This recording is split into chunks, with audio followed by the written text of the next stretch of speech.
Tips natin po ngayon, paano hahaba ang buhay, ang mga basic healthy tips lang. Actually, sa 12 tips na to, sigurado mapapahaba natin buhay nyo, higher chance, di ba? Para hindi maaga magkakasakit. Number 1, ano ba pinakamahalagang tip dito? 1 out of 12 to. Number 1, kailangan talaga po itigil ang paninigarilyo. So, bilang internist, bilang cardiologist, sa 30 years experience ko, talaga nakita namin, basta naninigarilyo, lalo na yung mga 1 pack a day, 2 pack a day, meron naman humahaba ang buhay, meron naman maabot ng 70 years old kahit naninigarilyo, pero malaki yung chance na may mangyari. Pwedeng magka-lung cancer, pwedeng magka-throat cancer, pwedeng ma-heart attack na maaga. So, smoking talaga. Actually, may pag-aaral yung mga naninigarilyo na babawasan ng 4 years sa kanilang life expectancy. So, maraming problema, pati prostate cancer at iba pa. Kaya, kung ito lang tatanggalin nyo, stop smoking lang, malaking bagay. Mura pa, makakatipid kayo. Number 2, pinakamaganda para humaba ang buhay. Ito po, base ito sa pag-aaral, kailangan makontrol ang blood pressure mo. Dapat maging normal yan. Dapat 120 o 130 over 80 yan. Dapat din makontrol ang blood sugar mo. Dapat wala pang 100 o kung hindi kaya normal 100, kahit konting taas lang. Dapat hindi aabot ng mga 120 milligrams per DL. So pag nakontrol ang blood pressure, nakontrol ang blood sugar, pwede sa diet, pwede rin sa gamot, either one, mas mapapahaba ang buhay ng 9 years. Okay? Dagdag 9 years sa life expectancy. Ibig sabihin, isang grupo ng tao, controlled ang blood pressure at blood sugar. Pwede sa gamot, may maintenance, o pwede sarili, nagda-diet sila. Kumpara sa isang grupo na mataas ang BP, mataas ang blood sugar, mas mahaba ng 9 years ang inaabot ng buhay dito. Siyempre, pag hindi controlled ang blood pressure, anytime pwede ma-stroke. Pag hindi controlled ang blood sugar, ganun din. Pwede ma-heart attack, pwede ma-kidney failure. Kung kailangan nyo uminom ng maintenance medicine, tuloy nyo lang po. Kailangan po yun kung di na talaga makontrol. Pero kung gusto nyo natural ways, bawas asin, okay, huwag magpapataba, bawas sa mga junk foods, fast foods. Alam nyo na naman sobrang tamis na iinumin, sobrang maalat, yung paborito nating mga kababayan natin, lahat ng luto natin maalat Mahilig sa restaurant, kumain sa labas, sigurado maalat, kaya sa bahay na lang. So yan ang number 2, control blood pressure, blood sugar. Yung cholesterol, mahalaga din, pero mas mahalaga itong dalawa. Ito talaga yung pinaka-kinokontrol. Number 3, para mas humaba ang buhay, umabot ng senior at mas mahaba pa, dapat healthy eating. Okay? Dito sa healthy eating, pwede tayo mag-focus sa may tinatawag na rainbow eating. Ano yung rainbow eating? Ang rainbow eating, ginawa ng Diyos, mas maraming makulay sa pagkain mo, mas maganda.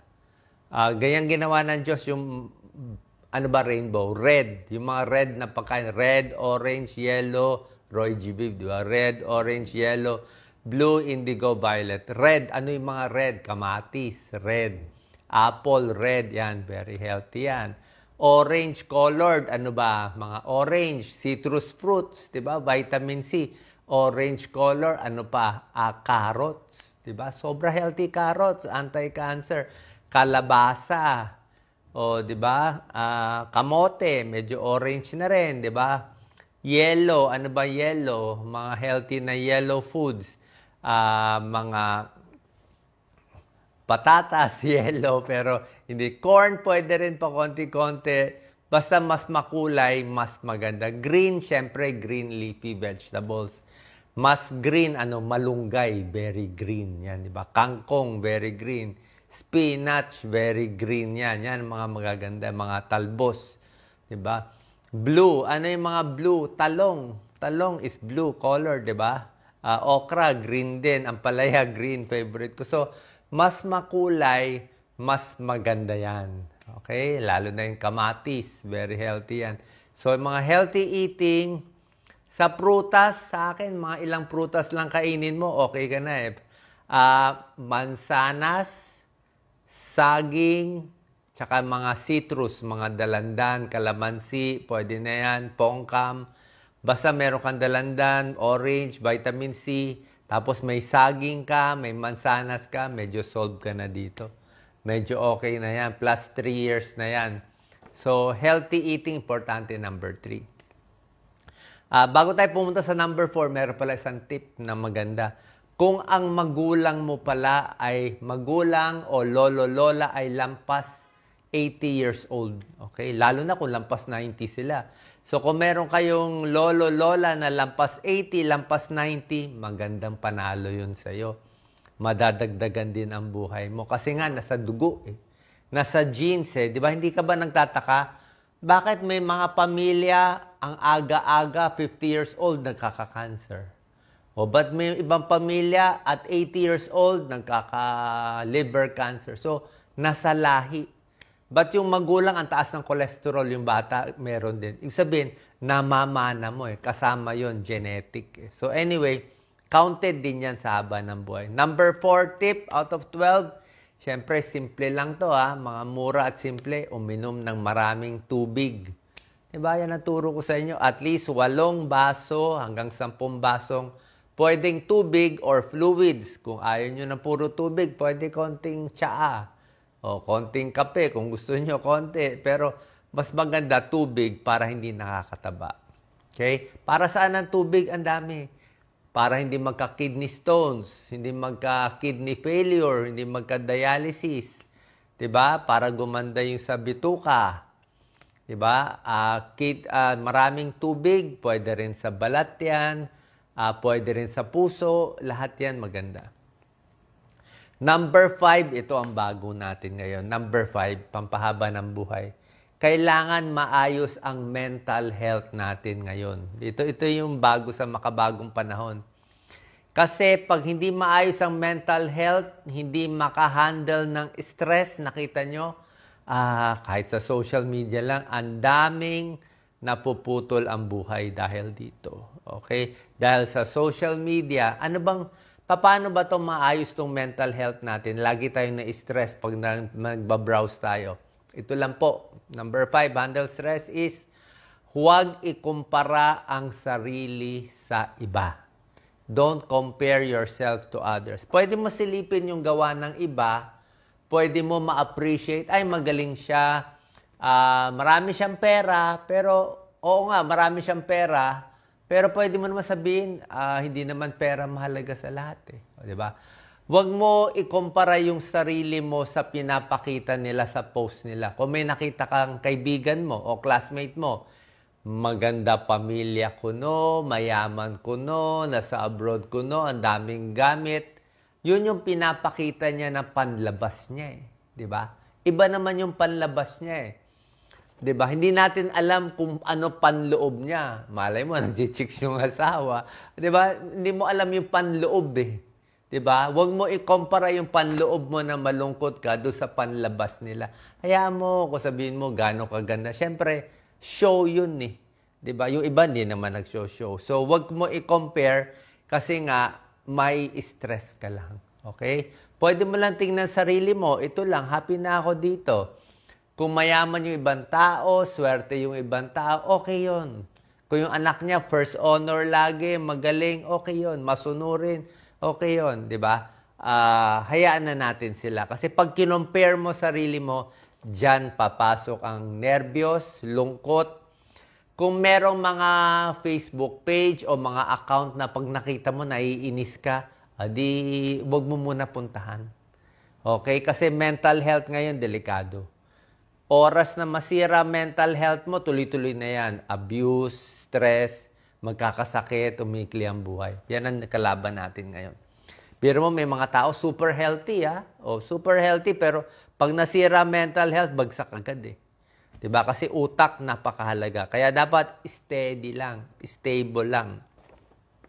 Number 6, ito, pampahaba ng buhay. Akin lang to itong mga number 6. Avoid risky behavior. Kasama to sa mental health. Kasi nga, pag depressed ka, pag inis ka, mayroon malungkot ka sa buhay, parang walang saysay, puro traffic, 'di ba? Wala kang mapuntahan. Gagawa ka ng risky behavior. Hahanap ka ng adrenaline. Baka mag-racing ka, o mag-wild ka, o baka mag-video ka ng mga kung ano-anong mga risky na delikado, na medyo illegal, di ba? So, lahat to mga reckless behavior, delikado. Okay? Reckless, yung mga seatbelt, helmet, hindi ka maingat sa sarili mo, hindi ka na nag-iisip, basta go lang ng go. Kasi nga, inis ako So, delikado, risky behavior. Okay? So, konting ingat. Dapat maingat. Wala naman masama. Pampahaba ng buhay, conscientious. Maingat. Huwag lalabas sa gabi. Baka may magnanakaw. Kung pupunta sa ibang lugar, mag-ingat. Bahay mo, maayos. Huwag reckless. Huwag yung tapon-tapon ng gamit, tulog, bahala na bukas kung ano mangyari. Delikado po. Okay? Number 7, syempre, pampahaba ng buhay.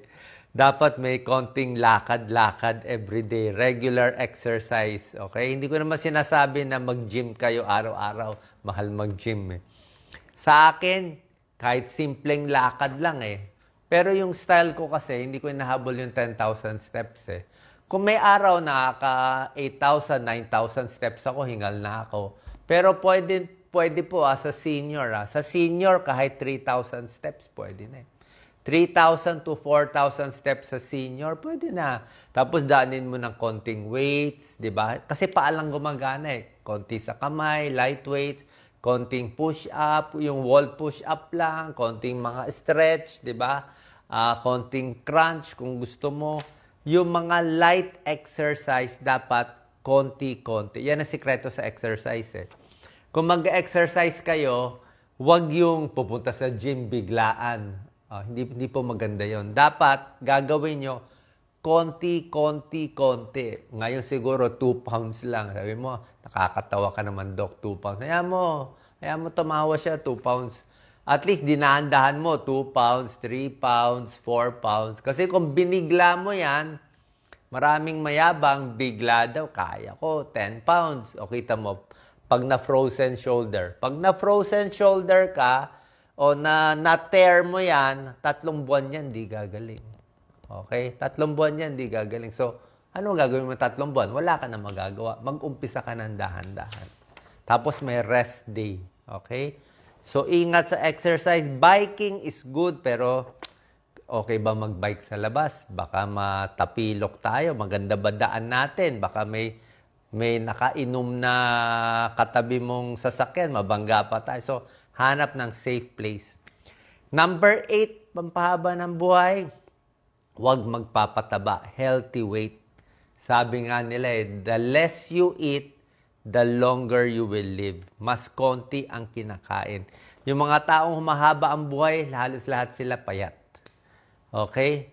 Wala pa ata ako nakitang 100 years old na 200 pounds na mataba. Basta overweight kasi, unang-una, hirap na arthritis na yan. Siguradong sakit sa puso na yan. Siguradong may diabetes na yan. So, paano abot na 100 years old pag hindi healthy weight? Pero pag mapayat, konti lang ang pagod ng katawan. Number 9, maraming mga galit sa akin. Gusto nyo pa mahaba buhay, sigurado. Sundin nyo na lang. Number 9, bawas alak o tigil alak. Okay? Ang dami ko nakikita pag naglalakad ako sa mga barangay, di ba? Dami ng tagay. 2:00 pa lang ng hapon, inuman na, tagay na, tanggal na yung baro, labas na yung tiyan. Di ba? Parang maraming problema sa alak. Sa pag-aaral, -3 years yun. Bakit? Sa buhay. Bakit? Tataba ka. Mataas ang calories ng alak. Number 1, pag alak, mapapaaway ka, accidents, suntukan, di ba? Pag alak, gamitin mo pampatulog, rumurupok yung ugat sa ulo, higher stroke risk. Bukod pa, alam naman natin, sira ang atay, liver cirrhosis, liver cancer. pati yung utak, yung mga nerve cells nasisira, mas ulyanin, mas mahina memory, mas Alzheimer's, mas dementia pag nasobrahan ng alak. Kaya nga pag nalasing, yun na nga eh. Diba? Kaya kung gusto mo, konting-konti, kung kaya mo i-control, pero otherwise, hindi mo kailangan eh. Number 10, ito gusto nyo, pampahaba ng buhay. Ito, invento ko rin. Number 10 is, do not overwork yourself. Pahig ka ba dito? Huwag masyadong magpagod. Huwag masyadong magpaka-stress sa trabaho. Hindi ko sinabi maging tamad, di ba? Maganda rin naman talaga magsipag, magkayod, di ba? Mag-overtime para kumita ng pera, di ba? Yan ang tinuturo, di ba? Mag-double job ka, mag-triple job ka. Huwag ka na matulog sa gabi, magtrabaho ka pa rin. Kaya lang, parang baka hindi worth it eh. Makakuha ka ng dagdag pera, magkasakit ka, mas malaki pag gastos mo. Diba? Na kumita ka ng 50,000 more a month, nagkasakit ka, isang heart attack, baka 1 million na ang gastos niyan eh. So, wag din i-overwork ang sarili mo. Easy lang. Okay? Ito yung Japanese style, di ba? Konti-konti, dahan-dahan, yung habits unti-unti.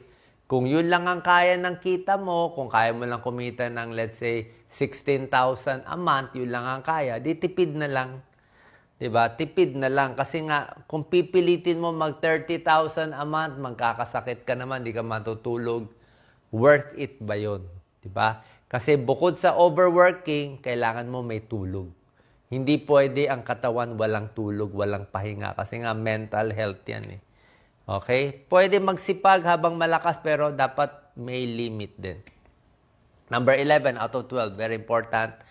Pampahaba ng buhay, kailangan alam mo ang lahi mo. Okay?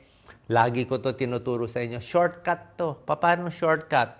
Ano lahi mo? Nanay mo, tatay mo, ano sakit nila? Meron ba na heart attack na maaga? Like si Doc Lisa, iniingatan ko dati, lagi. Paano yung nanay ni Doc Lisa? Breast cancer. Age 50 years old. Eh. So, bata yon 50, breast cancer, namatay. So isabihin, meron na sa dugo niya na pag namana niya yon at hindi niya namana sa tatay niya, pwede siya magka-breast cancer at age 50. So, dapat ngayon pa lang. So, pag alam mo may history kayo ng breast cancer, maaga pa lang. No smoking, kumain ka ng maraming carrots, 'di ba? Iwas ka na sa karne, uunahan mo na. 'Di ba? Uunahan mo na.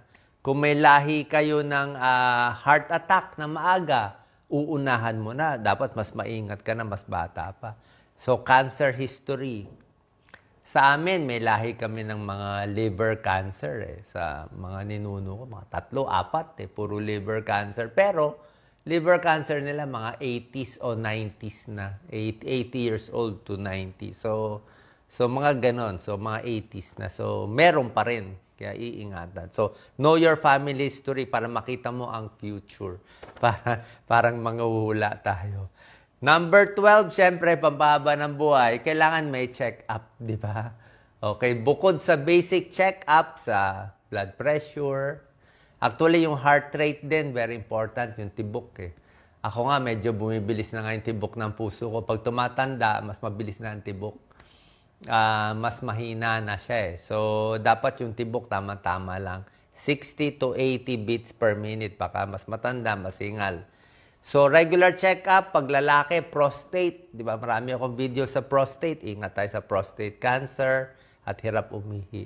Sa babae, iwas tayo sa breast cancer at cervical cancer. Sa matres, mga pap smear, breast check-up. At meron pa importante sa mga regular check-up, mata at tenga, very important. Okay? Huwag tayo magtipid sa mata. Kasi oras na lumabo ang mata mo, hindi mo pina-check-up, doon ka matutumba eh. Doon ka matutumba, di ba? So, pag natumba ka, tapos na. Natumba, tumama yung ulo. Diba? Hindi na po pwede. Babantayan din yung tenga. Importante din man yung tenga. Kung bingi ka, baka hindi mo marinig yung sasakyan. Pero yung mata, mas mahalaga. Isa pa rin mahalaga, yung vertigo, yung hilo. Kasi kung lagi kang may hilo, marami akong tips sa hilo, pwede ka rin matumba sa umaga. Diba? Hilo. And another thing, most important, yung balanse ng mga senior tumatanda. Malalaman nyo yan. Pag edad nyo 50, 60, parang wala ka ng balance. Yung tuhod mo parang bibigay na lang bigla. So, dapat papalakasin yan, light exercise, yung balance, dapat naka-rubber shoes. Kasi oras na ma-off balance ka, pwede ma-aksidente, di ba? Ang daming mga may edad, nabali ang kamay. Sabihin, ba't nabali? Nahulog, Dok, eh. Oh, 'di ba? Ba't tabingin na 'yan? Bakit parang naging komang na nahulog eh. Na-off balance ako eh, 'di ba? So 'yun ang mga iingatan natin. Ayaw natin accidents, okay? So sana nakatulong 'to, 12 tips para humaba ang buhay na maging safe at hindi biglang magka-problema. 1 to 12, banggitin ko, number 1, stop smoking. Number 2, blood pressure, blood sugar control. Number 3, rainbow eating, healthy eating. Number 4, maraming tubig, 8 glasses in a day. Number 5, mental health. Ha? Ang ingatan ng mental health. Ha? Kung may papasok na masamang isip, kailangan close ka pala sa family and friends. Nakalimutan ko sabihin. Number 5, close sa family and friends. Huwag mo awayin yung magulang mo, kapatid mo. Masisira ang mental health mo. Huwag mo awayin. Magpatalo na lang. Better magpatalo, at least medyo speaking terms ka pa with family. Kasi oras na naghiwalay ka sa magulang mo, inaway mo, may damage sa mental health yun, may stress ka. Number 6, iwas sa risky behavior. Number 7, lakad-lakad, exercise. Number 8, huwag magpapataba. Number 9, iwas sa alak kung makakaiwas. Number 10, huwag masyadong overwork. Tama-tama lang ang trabaho. Number 11, tingnan mo ang family history mo. And number 12, magpapakita tayo sa doktor nyo para maayos. Yung mga vitamins and supplements, wala naman talagang kailangan eh. O, kung mahirap siguro isang multivitamin, okay lang. Basta marami ka nainom na tubig, okay na po yun. Sana po nakatulong tong video. Share po natin sa ating kababayan. At syempre, magdarasal lagi. Diba? Magdarasal, prayer is good for the mental health.